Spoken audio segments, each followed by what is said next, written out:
공화국 전략무력의 핵심 타격 수단인 신형 대륙간 탄도미사일 화성포 17형이 기동을 시작했습니다.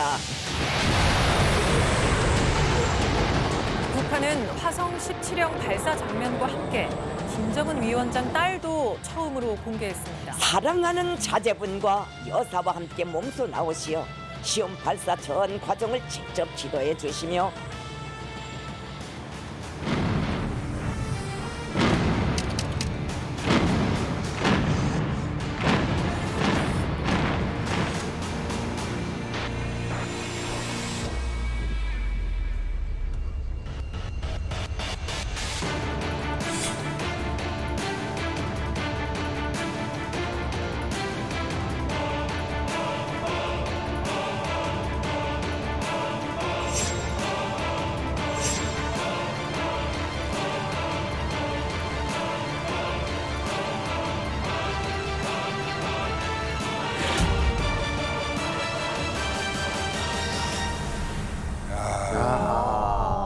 진짜 많이 동행했네요. 그래서 점점 표정이 당당해지는 것 아니 같아요.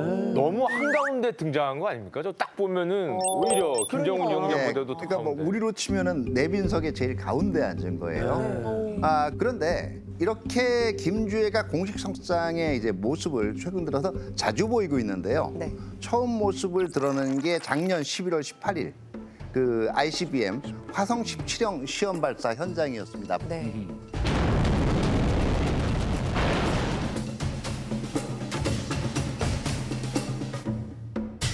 근데 저는 이거 보고 부녀가 손잡고 다니는 장소치고는 좀 무시무시한 장소가 아닌가. 그렇죠. 정말. 예, 특히 ICBM 탄도미사일이 뭐다? 여러분 그 지난번 작년 5월에 제가 나왔을 때 말씀드렸죠. 어떻게 배우셨죠? ICBM 대륙간 탄도미사일 미국 본토까지 갈 수 있는. 예, 멀리라는 그렇죠. 굉장히 높은 곳까지 올라갔다가 떨어지면서 그 중력 가속도를 이용해서 굉장한 파괴력을 내는 그리고 거의 그 대륙사이를 넘나드는 탄도미사일이죠. 그런데 대륙간 탄도미사일 실험 현장에서 처음으로 모습을 드러냈는데요. 더더구나 이날 김주애가 등장하고 화성 17형 시험 발사를 성공하는 의미에서 우표 5종 세트까지 발행을 했어요. 우표? 자, 이게 지금 보시는 겁니다. 그런데 이걸 좀 자세히 봐야 되는 게 이걸 김주애 우표라고 얘기하는데 이건 좀 한계가 있어요. 왜냐하면 전부 지금 등장하는 게 지금 그 김정은이 현지 지도했다는 사실. 네. 화성 17형을 성공적으로 발사했다라는 소식 이런 것들이 나오고요. 네. 여기는 김주애에 대한 설명은 없어요. 엄밀하게 얘기하면 화성 17형하고 좀 심하게 얘기하면 김정은 등장하는데 일종의 배경화면으로 같이 등장을 한 거예요.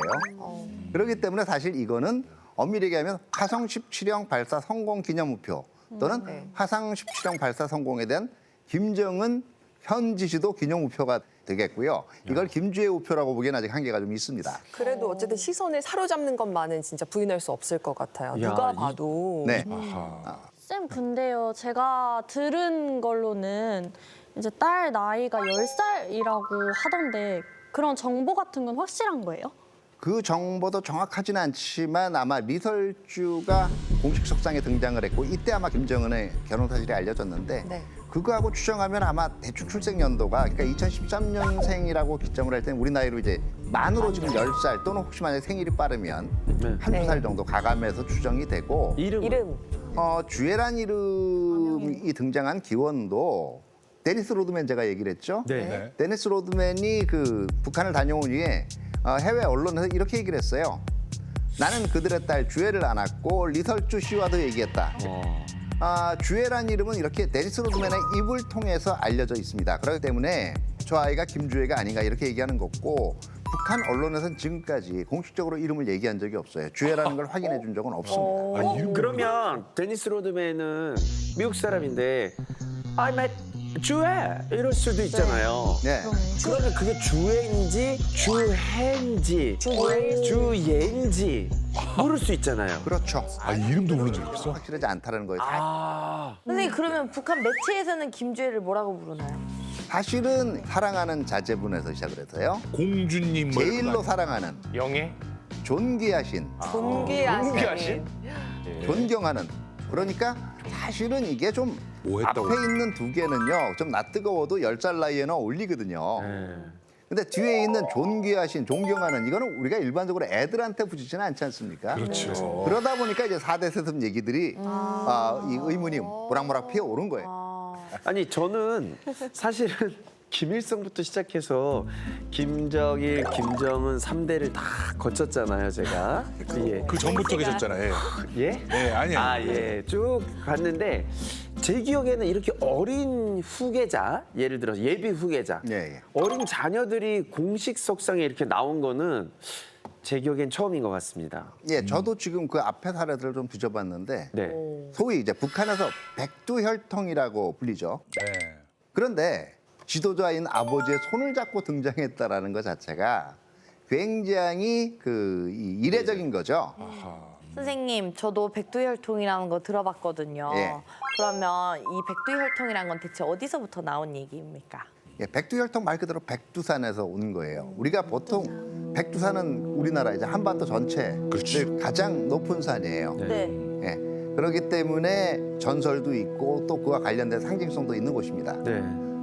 김일성의 뭐 과거에 있던 항일 빨치당 활동이라든가 이런 것들 자체가 그 백두산에서부터 처음에 시초가 시작이 됐다라고 지금 주장을 하고 있기 때문에 바로 그런 정기를 이어받은 가게야말로 굉장히 신성하다는 걸 부각하기 위한 거죠. 그렇기 때문에 북한 스스로는 백두혈통이라고 부르는 거죠. 여기서 한번 준비된 가계도를 보시면서 얘기를 한번 나눠보시죠. 네. 네, 어떻게 보면 지금 백두혈통의 그 창업자라고 할 수 있죠. 창업자. 예. 창업자. 예, 좋은 표현이네요. 예. 자, 여기서 김일성이 처음에 항일운동을 시작을 할 때 이제 김정숙이라는 첫 번째 부인이 있었고요. 김일성하고 김정숙 사이에서 아들 둘과 딸 하나가 태어납니다. 네. 그다음에 이제 김정일이 보면 부인이 꽤 많죠. 네. 예. 네 명이 부인이 꽤 많은데 고영이 밑에서 이제 김정철 그리고 지금 북한의 지도인 김정은이 태어났고요.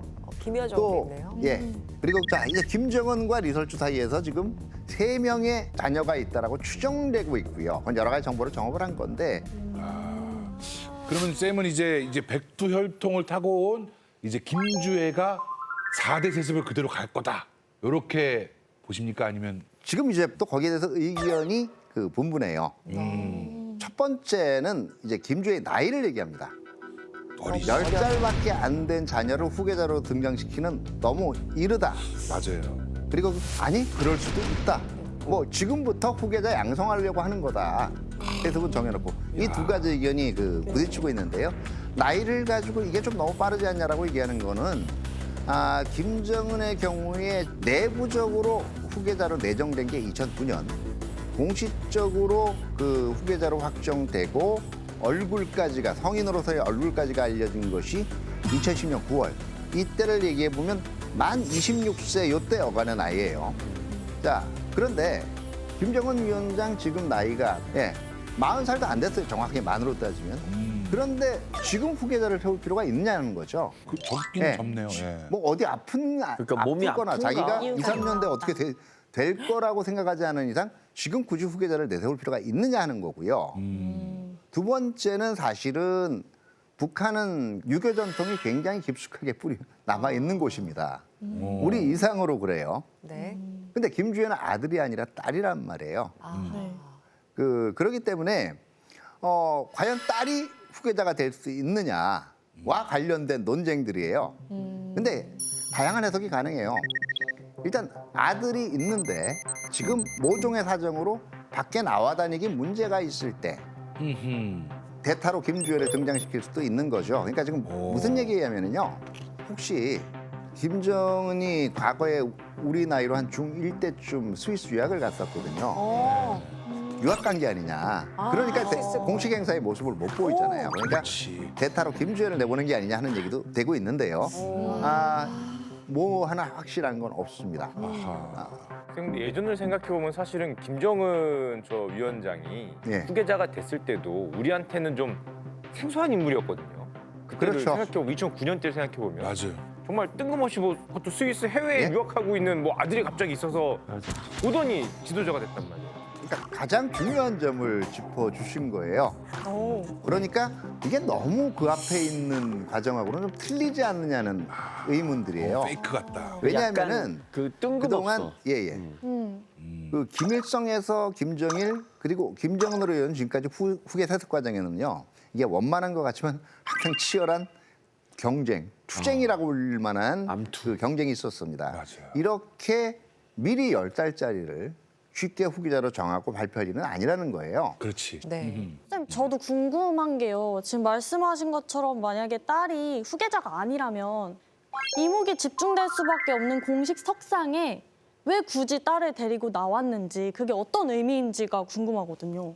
우리가 주목해야 될 부분은 바로 그겁니다. 김정은이 지금 왜 김주애를 등장시켰는가? 이 이례적인 행보에 담긴 정치적 함축성을 읽어내는 게 매우 중요합니다. 그러려면 우선 북한의 독특한 1인 독재 체제, 즉 수령제가 어떻게 탄생해서 어떻게 이어져 왔는지 그 역사적이고 정치적 맥락부터 알아볼 필요가 있습니다.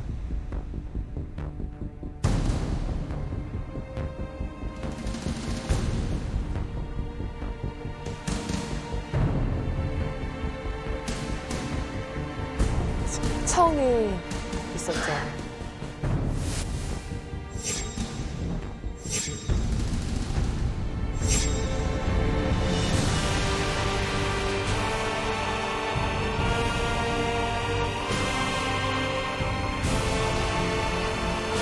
많이 웃네.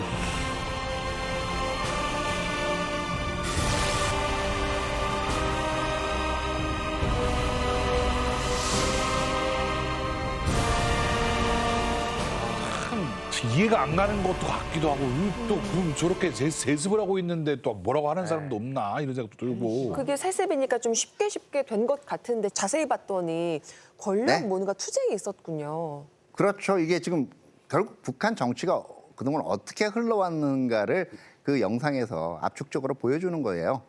아까 가계도를 다시 한번 보시죠. 네. 예, 김씨 일가의 역사는 바로 이 사람. 북한 정권의 파운딩 파더라고 할 수 있는 김일성으로부터 시작됩니다. 와. 여기서 제가 OX 퀴즈를 하나 낼게요. 이미 약간의 힌트는 드렸는데요. 네. 네. 북한의 정치 구도는 처음부터 수령제라고 불리는 지금의 1인 지배 체제로 설계되었다. 맞을까요? 틀릴까요? 선생님이 지금 느낌적인 느낌으로 X라는 걸 강조하셨기 때문에 전 필대로 갑니다. X입니다. 아니야, 처음부터 1인제 있었을 것 같아. 근데 주변에 이제 경쟁자들이 또 있었겠지. 그래서 그걸 추천해 낸 거일 수 있어. 네, 그 정답은 X입니다.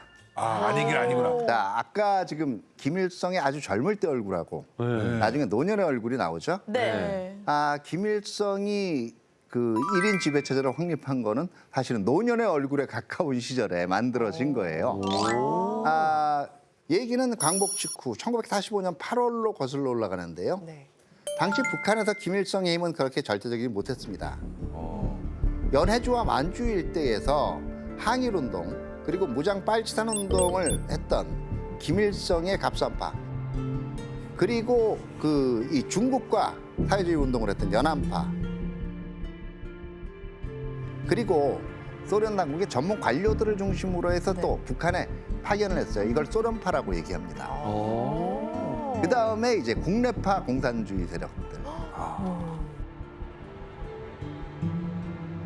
이렇게 여러 정파가 묶여있던 복잡한 정세 속에서 김일성이 뭔가 자기 자신의 업적이라든가 튀는 면을 만들어야 생존할 수 있었어요. 그래서 김일성이 한반도에서 조선반도에서는 미완의 혁명이 있다는 주장을 하게 됩니다. 우리가 이렇게 정파가 나눠서 싸울 때가 아니라는 거죠.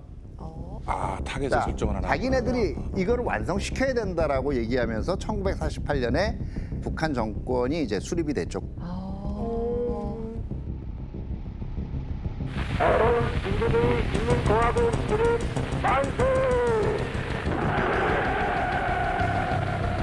그리고 그 조선민주주의인민공화국 초대 내각의 수상으로 선출이 됩니다. 물론 다른 정파들이 불만은 있지만 네. 어쨌든 혁명이 미완된데 우리가 내부에서 싸울 때가 아니라는데 어떻게 하겠어요? 똘똘 뭉치긴 되게 어려 보여요. 너무 젊어 보이고 네, 상대적으로 나머지 어려요. 분들은 뭔가 막 더 파워가 있을 것 같은데 제일 젊어 보이는데 가운데 딱 서 있네. 그러니까 선생님 이게 진짜 딱 사진 봐도 다들 쟁쟁해 보이거든요. 예. 근데 어떻게 이 김일성이 딱 지도자가 된 건지 궁금합니다. 사실은 어떻게 보면 실질적으로 북한 그 이 정권 창건의 최대 주역은 소련이었습니다. 그 2차 세계대전 말 소련이 이제 이 이른바 이게 공산주의 팽창을 시작을 했고요. 북한도 그 중에 한 곳이었습니다. 그래서 위성국으로 만들기 위해서는 적당히 소련하고 같이 일한 경험도 있고, 그리고 말을 잘 들어야 되는 거예요. 말 그대로. 그런 입장에서는 소련의 의도에 따라서 북한을 통치할 수 있을 거다라고 선택한 지도자가 바로 김일성이었습니다. 위대한 소련 인민과 조선 인민과의 영구 불멸한 진선 만세. 영웅적 소련 인민이 위대한 수령이시며 조선이 인민의 친근한 버진 스탈린 대원수 만세. 쌤, 그러면요. 아까 여러 세력들이 있다고 하셨잖아요. 그럼 처음부터 1인 독재 체제가 아니었다라는 건데 언제부터 이런 체제로 바뀌게 된 거예요? 김일성이 최초로 1인 독재를 해야 되겠다고 마음먹은 거는 6.25 전쟁 직후였던 걸로 추정을 합니다. 아마 6.25 그 전쟁 중간에도 그런 결심을 했을 수가 있어요. 왜냐하면 김일성이 사실은 이 사실상 남침에 실패한 이후에 9월, 10월에는 굉장히 몰렸거든요. 그러면서 내부적으로 물러나라는 굉장히 강력한 비판에 직면을 했었어요. 그런데 자, 1인 독재를 해야 되는 거 하고요.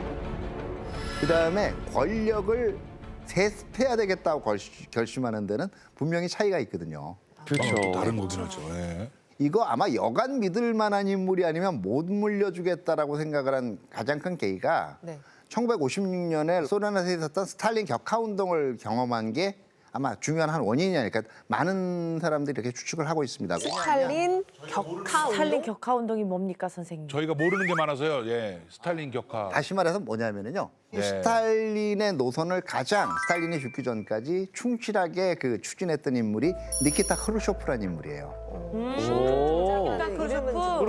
처음 들었습니다. 어떻게 보면 스탈린에게는 입안의 혀와 같은 존재였습니다. 근데 스탈린이 이 사망한 이후에 이 크루쇼프가 이 권력을 잡으면서 스탈린의 개인 숭배와 독재를 비판하는 스탈린 격하 운동을 대대적으로 벌이게 됩니다. 깎아내린다. 예. 아마 김일성이 이걸 보면서 뭘 느꼈을까요? 와, 불안했겠다. 나도 후계자에 의해서 언제든지 나는 이미 죽었다라고 하더라도 내 업적 자체는 완전히 격화되고 모욕당할 수가 있겠구나 이런 생각을 하게 됐을 거죠. 그렇죠. 그러니까 내가 죽은 이후에도 나를 배신하지 않을 인물. 그건 누가 있을까? 와, 죽어서, 진짜 나 죽어서까지도 자기의 그걸 생각한 거네요, 그러니까. 그렇죠. 와, 나 죽어서까지. 그러니까 내 핏줄, 나와 가장 가까운 사람으로서 권력을 그냥 단순히 권력을 물려주는 게 아니라 세습을 해야 되겠다라는 생각을 하지 않게 되었나 이제 생각을 합니다. 야, 죽어서도 욕먹기 싫으니까. 와. 그런데 먼저 세습 전에 더 급한 일이 발생을 해요. 그 1956년에 소련파와 연안파가 동시에 김일성의 권력에 도전했던 이른바 8월 종파 사건입니다. 8월 종파 와, 처음 들어본다 이거. 북한은 좀 단순하게 그냥 그렇게 김일성, 김정은 뭐 이렇게만 배웠는데 또 복잡해집니다. 이렇게 종파가 나오기 시작하네요, 뭐가. 자, 이때 네. 이 연안파하고 소련파가 1956년에 김일성의 개인 숭배와 우상화를 비판하기 시작합니다. 그러면서 당 중앙위원회에서 공식적으로 김일성에게 반기를 들려고 했죠. 물론 실패했어요.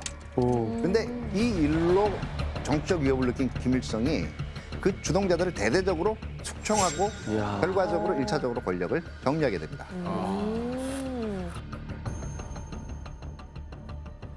근데 숙청은 완성했는데 또 이게 언제 반기를 들고 도전해 올지 모르잖아요. 이게 상당히 불안했겠는데요. 잠을 못 잤을 것 같아요. 실제로 그랬어요. 아, 이제는 자신의 권력을 흔들림 없이 지켜줄 확실한 제도적인 장치를 마련하게 됩니다. 그게 바로 1972년의 사회주의 헌법과 주석제입니다.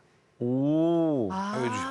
근데 주석이라 그러면은 사실 중국에도 있고 주석이 있고 현재 공산주의에서 주석이라 그러면 그렇게 막 어색하진 않거든요. 근데 북한의 주석 때는 뭐가 좀 달랐나요? 달라요.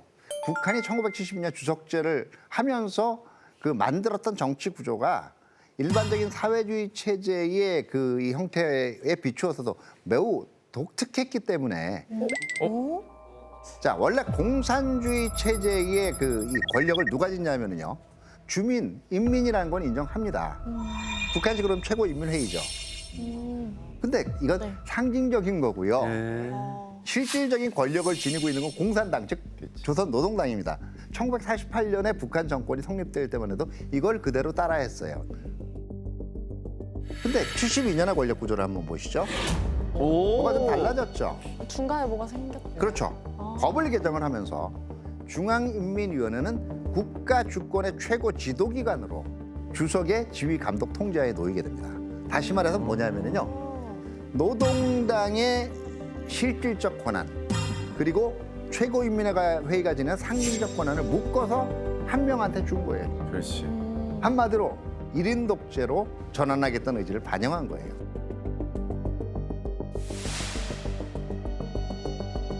이렇게 주석제가 1인 독재의 제도적인 근간을 이루게 되고요. 동시에 주민들을 이끌어서 혁명의 승리의 길로 나가기 위해서는 초인적인 지도자의 영도를 따라야 한다는 것이에요. 이게 바로 주체사상이었습니다. 주체사상.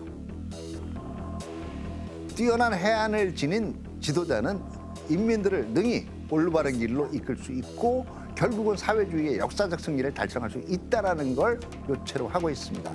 이 해안을 지닌 철인적인 지도자가 바로 북한 이야기는 수령인 거죠.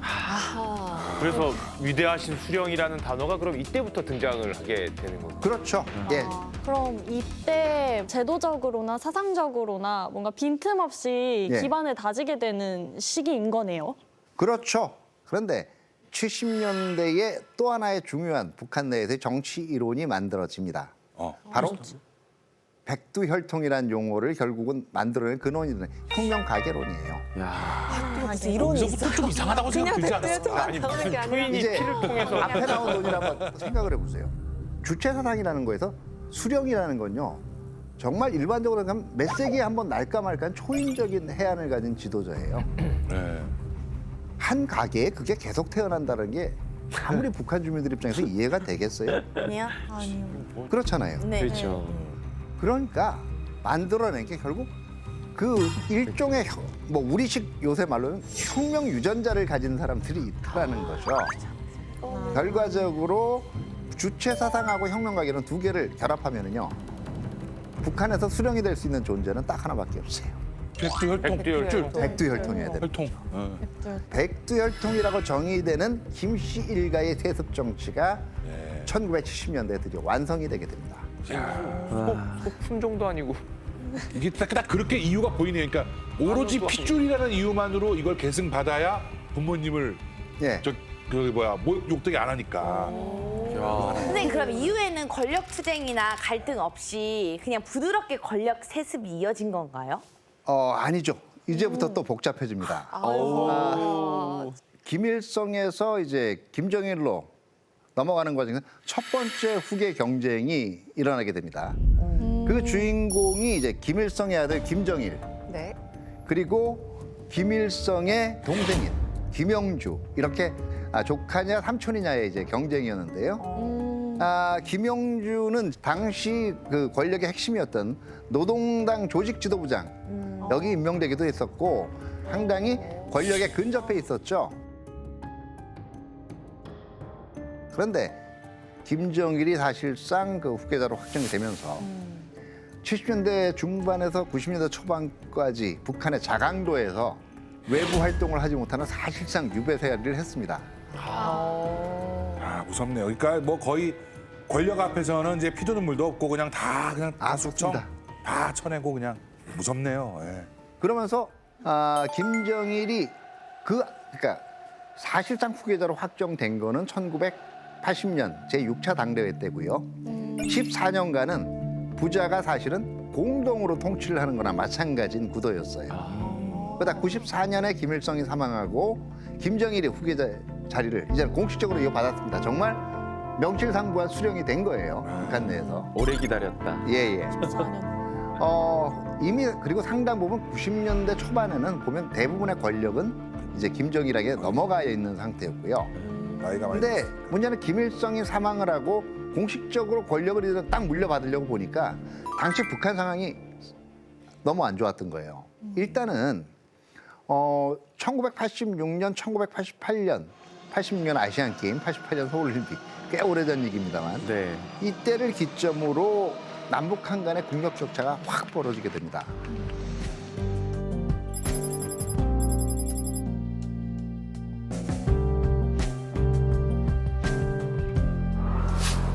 그리고 이른바 얘기하는 탈냉전이 시작이 되면서 사회주의가 붕괴가 되면서요. 그랬네요.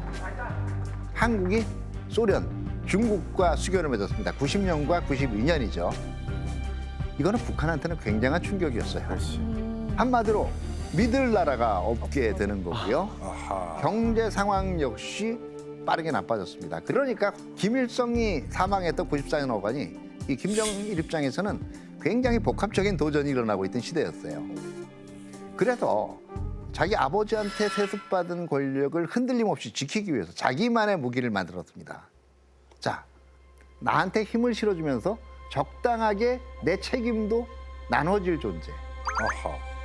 주민들이 모두 수령만 바라보고 있으면 결국은 실패했을 때 책임도 자기 거가 되잖아요. 네. 바로 그게 군, 즉 북한 용어는 조선인민군이었어요. 그러면서 나온 게 바로 선군 정치입니다. 선군 정치. 이건 좀 자주 등장하는 용어인데 군이 제일 먼저다. 이런 뜻 아닌가요? 네, 어떻게 보면 군이 먼저다라는 의미도 있고 사회의 모든 정책을 결정하는 데서 군이 선두에 서서 그 역할을 해나가라는 거예요. 그러니까 가령 이때부터 막 온갖 때 투입되게 정치 결정에도 참가를 하게 되고요. 결과적으로는 군사를 제1국사로 내세우는 정치, 이른바 선군 정치 체제가 만들어진 거고. 영적 조선인민군 장병들에게 영광이시다. 예전부터 그냥 군이 제일 앞에 있는 줄 알았는데 그게 아니네요. 그러니까 이 시절에 이제 그 김정일의 공식적인 유일한 직위가 국방위원장이었어요. 근데 이렇게 최고 지도자의 이름이 그 주석에서 국방위원장으로 바뀌었을 뿐 1인 지배 체제라는 큰 틀은 그대로 유지됐던 거고요. 근데 이때 유례 없이 군의 정치적 영향력이 높아지기 시작합니다. 근데 이거를 갑자기 만들 수가 없으니까요. 준비 기간을 거쳐요. 그래서 94년부터 97년까지 3년간은 뭐에 따라 통치하느냐? 아버지 뜻에 따라서 나는 통치하다. 유훈 통치를 하게 돼요. 네. 아, 그래서 그때 나오는구나. 그렇죠. 유훈 통치가.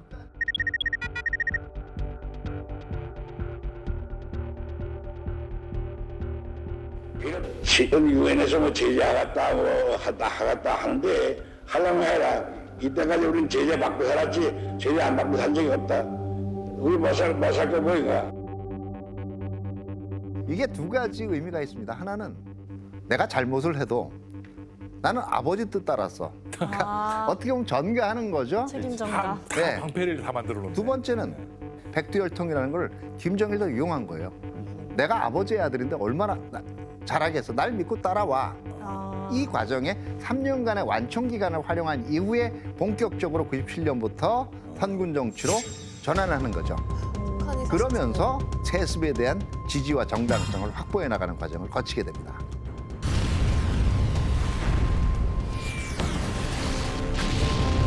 (2009년 5월 25일) 오 한 차례의 지하핵 시험을 성과적으로 진행하였다. 적대 관계를 그대로 두고 핵 문제를 풀려면 모든 핵 보유국들이 모여 앉아 동시에 핵 군축을 실현하는 길밖에 없다.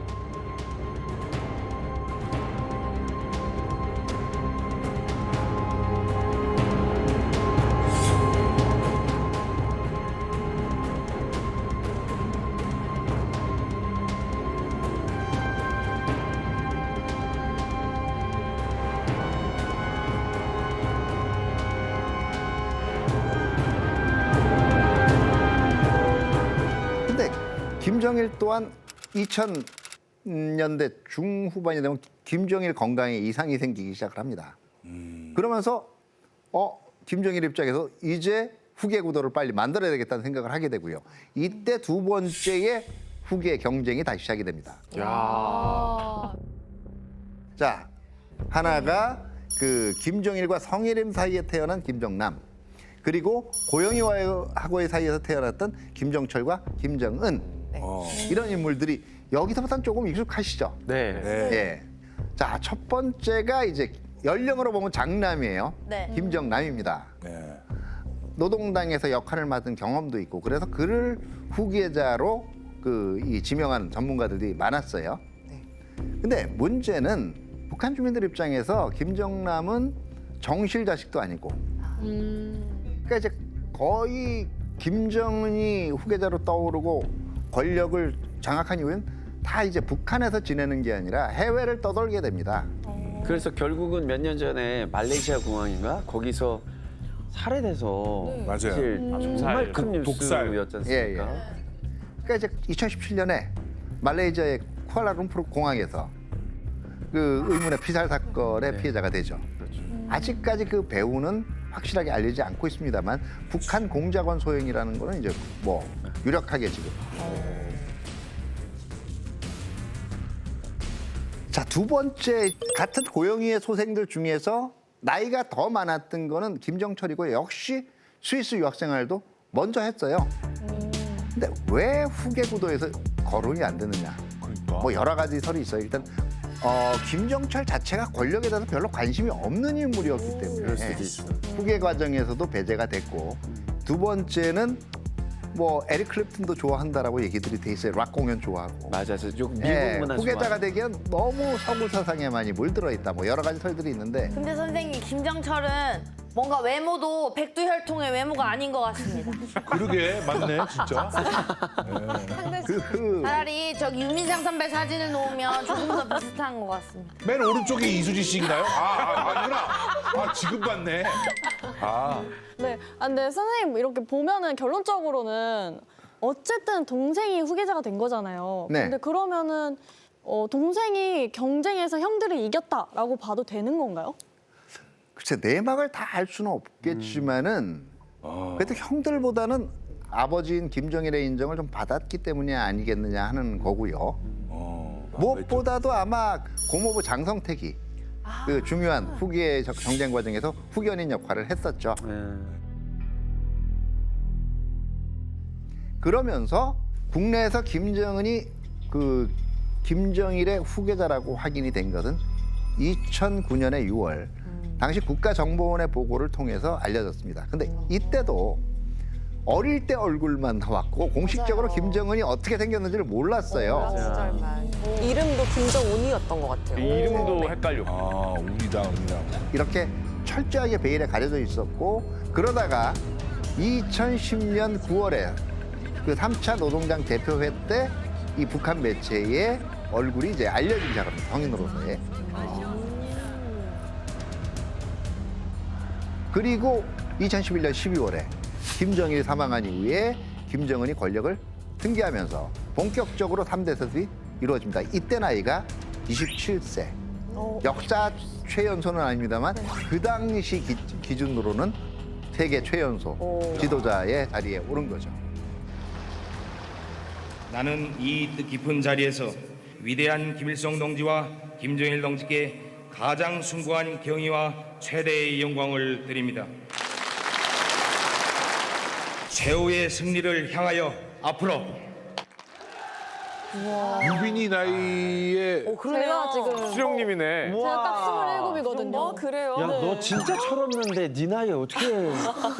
그러니까 말이에요. 숙청 드시려고. 바로 숙청이에요. 유빈아 숙청해 다음 숙청. 주에 못 볼 수도 있습니다. 앞으로 가지 마시오. 뭐 아우지 탄광이나 그런 데로 좀 보내드리세요.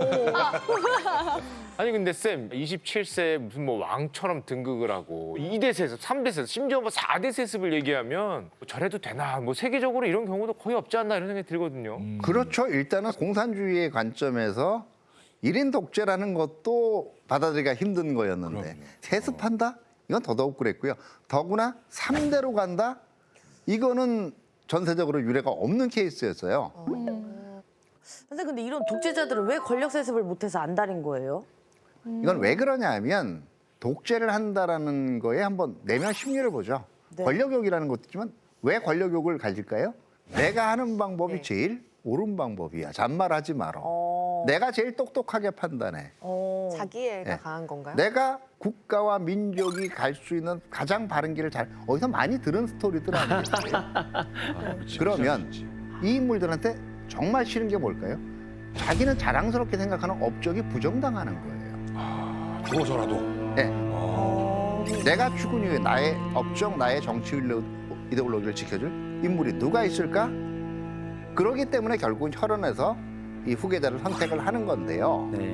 근데 가끔 보면 이 세습 정치를 하고 싶다고 해서 다 되는 게 아니지 않습니까? 이게 국민들도 그렇죠. 드러나서 들고 일어나서 반대를 표하기도 하고. 맞아요. 근데 이게 북한은 세습을 3대째를 성공하고 있다는 게 이게 너무 어찌 보면 대단한 일인 것 같아요. 자, 일단은 아무 체제나 세습 시도한다라고 해서 그 세습할 수 있는 건 아니에요.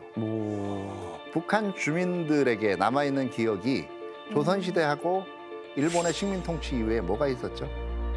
곧바로 김일성 시대였어요. 왕정이야 왕. 애초에 북한 주민들은 정치적인 민주주의나 사회적인 다원주의 그리고 경제적인 시장 경제를 학습할 수 있는 경험이 없었거든요. 없네. 그러니까 백두혈통이라는 게 맥히는 거예요.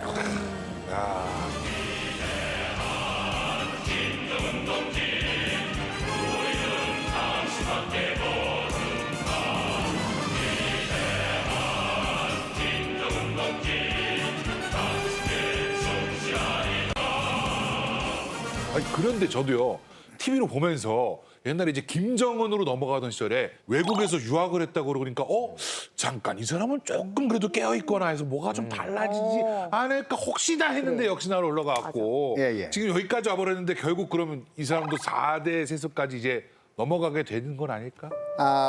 스위스 유학파인 김정은 입장에서도 이게 얼마나 비웃음을 살 수 있는 얘기인지 알고 있을 거예요. 나는 그냥 이상한 독재자가 아니야. 나도 사회적으로 열려있고 개방돼 있어. 이런 걸 한 2년 동안은 보여주려고 했잖아요. 4대 세습을 하는 순간 그동안 쌓아온 이미지는 다 물 건너가는 거예요. 이걸 알면서도 과연 할까? 왜 지금 김주열을 데리고 나타나니까 뭐 그런 얘기들이 돈다는 걸 김정은도 모르지 않을 거예요. 어떻게 평가받고 있는 거 알아요. 그런데도 부지런이라고. 이걸 하고 있는 거 왜 그런 건지 이게 김주혜가 실제로 세습을 할 건지 아닌가보다 훨씬 더 중요한 얘기인 거죠. 이게 과연 어떤 신호라고 봐야 되는지 한번 영상 보고 다시 얘기 나누시죠.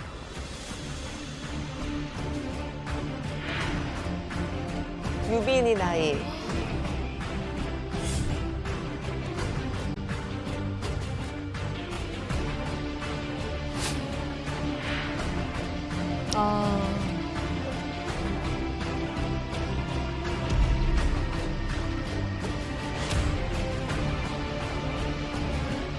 절대로 먼저 핵 포기란 비핵화란 없으며 핵은 우리의 국익이고 국채이며 공화국의 절대적 힘이고 조선 인민의 크나큰 자랑입니다.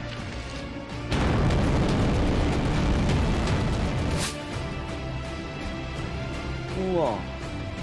매매매. 어머나.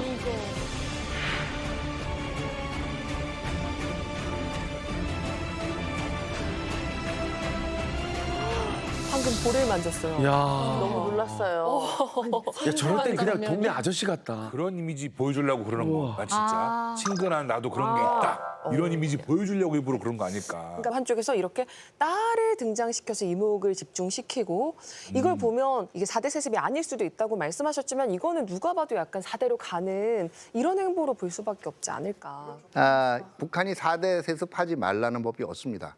특히 만약에 4대 세습을 하지 않으려면요 정치 이데올로기를 바꿔야 되는데 김정은의 입장에서 할아버지와 아버지가 만들어놓은 정치 이데올로기를 함부로 바꿀 수는 없어요. 그러면 지금 체제 내에서도 세습하는 게 맞아요. 근데 그게 반드시 김주애라고 보기에는 너무 지금 섣부르다는 얘기예요. 여러 가지 정황상. 김주애가 될 수 있습니다. 그런데 지금처럼 김정은의 딸 역할에 충실한 한 김주애를 후계자로 보기에는 여전히 성급하다는 거죠. 그러면 왜 계속 등장하는 걸까? 여기 여러 가지 추측이 있어요. 하나는 여러분들 옛날에 김여정 후계설도 돌지 않았나요? 맞아. 우리한테 그 독한 말 할 때 전면에 서고.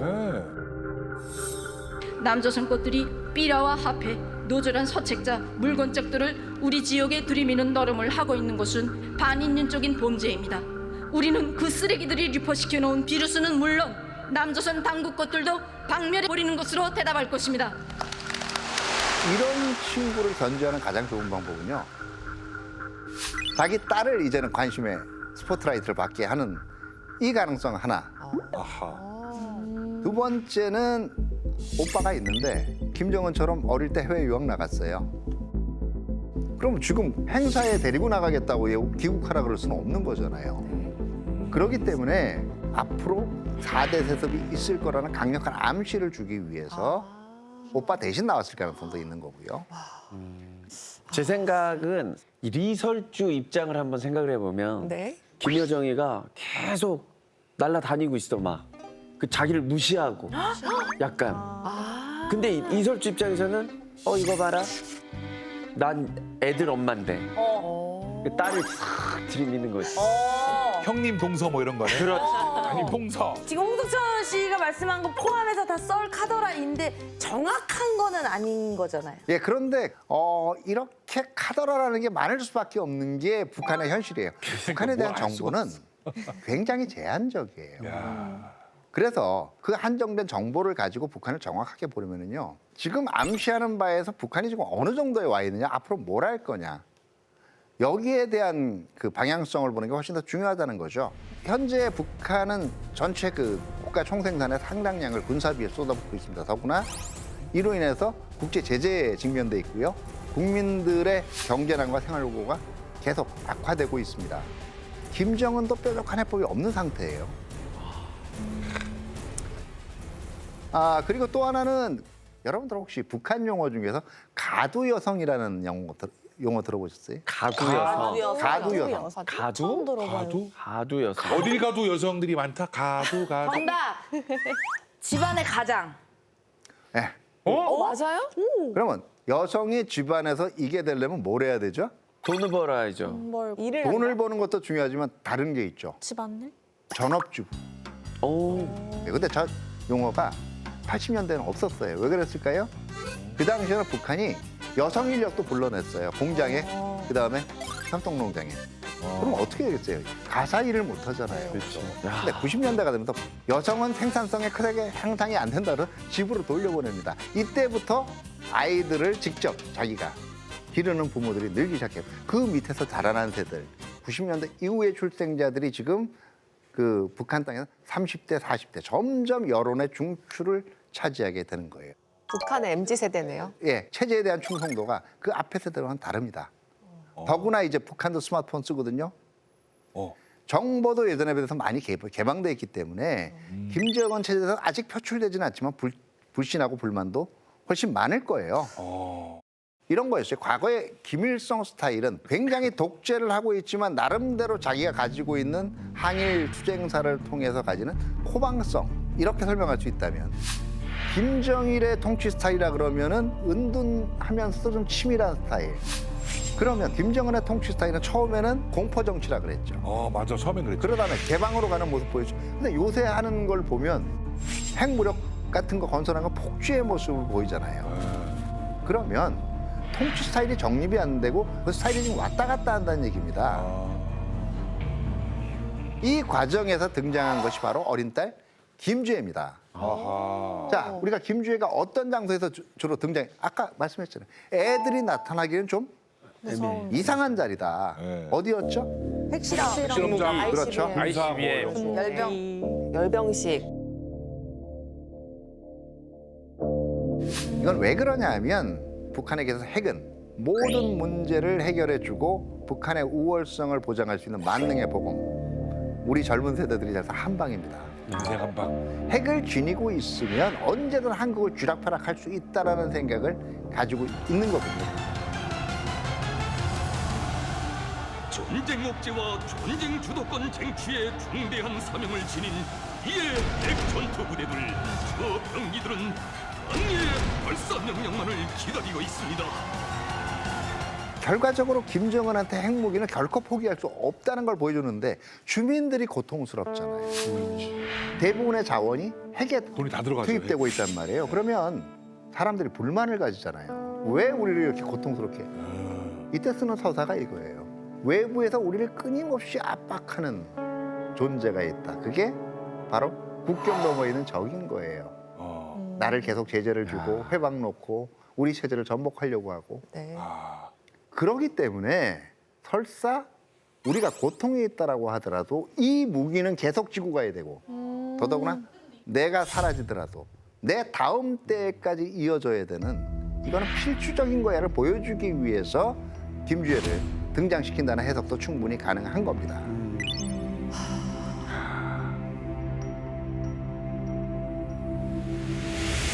선생님 근데 핵은 사실 또 정말 나쁜 건데 저렇게까지 핵에 집착하는 게 저는 좀 이해가 잘 안 됩니다. 근데 여러분들 학교 다닐 때도 뭐 하나는 내가 좀 잘났다라는 평가를 듣고 싶다라는 악명이든 아니면 그게 유명한 거든. 나만의 자신의 하나의 무기가 있어야 된다. 예. 근데 그거 저기는 이제 다 못 진짜 살아도. 무기. 네, 진짜 무기. 나만의 무기, 핵무기 갖고 이제. 불장의 무기. 그러니까 실제로 핵무력을 이용해서 북한이 많이 쓰는 용어 중에 동방의 핵대국. 동방 예의주국은 들어봤는데 동방 핵지국도 아니고 그걸 자랑으로 생각하고 고발한다는 게. 그 동방의 핵대국이라는 표현을 왜 썼냐면요. 자기들도 이제는 지역에서 어떻게 보면 미국, 어떻게 보면 중국하고 러시아하고도 어깨를 겨루는 그런 체제가 됐다라고 자기 최면을 넣고 있는 거예요. 그걸 깨지게 되면 김정은은 생존하기가 힘듭니다. 그게 깨지고 되면. 그렇지, 핵마저 없어지면. 저는 김정은의 4대 세습은 핵무기인 것 같습니다. 네? 네? 백두혈통이 아니라 핵무기가. 저기 주무셨어요? 핵을 세습하고 있다. 네. 헥헥거리시네. 핵을 이제 아, 그렇죠. 백두혈통의 유지뿐만 아니라 정말 어떻게 보면 핵을 유지하기 위한 방안. 어떻게 보면 핵혈통이기도 하죠. 핵혈통. 특이살이 아니네요, 지금 민수지 네. 씨가. 아주. 자, 한번 최근의 정세를 보면요. 네. 이게 아주 특이한 양상을 보이는 게 과거에는요. 북한이 한미연합훈련을 하는 기간 동안은 도발 안 했어요. 연습하기 직전, 연습한 직후에 했습니다. 이번에는 연습 기간 중에 그대로 했어요. 미국과 남조선 괴뢰 역도들의 도발적이며 침략적인 대규모 전쟁 연습 소동으로 하여 조선노동당 중앙군사위원회는 화성포 17형 발사 훈련을 단행하도록 했습니다. 준비가 자, 됩니까? 이게 여러 가지 이유가 있는데요. 제7차 노동당 대회를 하면서 그 당시에 병진 정책을 얘기했죠. 즉 군사력하고 경제력을 동시에 건설하겠다고 주민들한테 약속을 합니다. 그 이후에 5, 6년이 지난 동안 군사력 커졌다라고 주민들이 알고 있는데 과거처럼 한미연합훈련하는데 계속 이렇게 구석에 가 있으면 네. 그것까지도 의심할 거 아니에요. 도대체 뭐가 진실이야 이렇게. 그렇지. 의심을 피하기 위해. 어떻게 보면 여기서 약한 모습 보일 수 없다라는 결심도 있는 거고요. 그래서 3월 14일 날 파산 30일이라고 전술핵 탄도 보여줬잖아요. 우리를 현 국면에서 길들이려고 생각하지 말라는 거예요. 그리고 시간이 지나면 지날수록 우리 핵 능력은 더더욱 늘어나고 정교해질 거다. 결국 니들이 뭐라고 하든 나는 내 딸 대에까지 그대로 이 핵 능력 물려줄 거야. 그렇지. 그렇기 때문에 니들이 먼저 그래도 지금 현 단계에서 양보하고 타협하고 나오는 게 최선이야. 지금 김정은이 던지고 싶어하는 건 그 메시지라고 볼 수 있죠. 미사일에 글자가 써 있는데 우리가 못 본 건가? 대화해요 뭐 이런 거 써 있는 건데 우리가 못 본 거. 쌀이요! 한 사람. 쌀좀 줘! 뭐 이런 거 써 있는데 우리가 못 봤나? 고도가. 그러면 쌤은 이제 김주애가 4대 세습을 그대로 갈 거다. 이렇게 보십니까? 아니면 자, 김주애가 정말 후계자이냐, 네. 4대 세습을 하느냐 아니냐에 대해서는 지금 의견이 분분해요. 다만 김정은의 행보에서 보여주는 거는 자기 대에서만 독재를 끝낼 생각은 없어 보입니다. 세습이든 다른 형태든 1인 지배 체제를 유지하는 것. 그래서 자기의 사상, 자기의 업적을 그대로 인정받으려는 욕구가 있는 것이 분명하고요. 김정은은 김주애가 후계자든 아니든 끊임없이 자기의 혈연을 중심으로 한 김씨 일가 중심의 그 권력 체계 그리고 계승 체계, 세습까지도 시도할 걸로 생각이 되고요. 어떻게 보면 북한이 정확하고 제대로 보기 쉽지 않아요. 그러다 보니까 우리가 어떤 타성에 빠지냐면 설명이 제대로 안 되면 북한이니까. 그냥 북한이니까 그럴 수 있어 그러면서 원인을 찾지는 않습니다. 그래가지고 답이 나오질 않아요. 바로 그걸 전형적으로 보여주는 것이 이번 4대 세습 문제였기 때문에 여러분들한테 말씀을 드리는 겁니다. 맞습니다. 북한 문제도 의심도 해보고 기존 논의든 꼼꼼하게 따져보고 또 여러분 스스로의 판단력을 가져야 되지 않겠습니까? 그게 오늘 제가 나온 가장 큰 의미라고 생각합니다.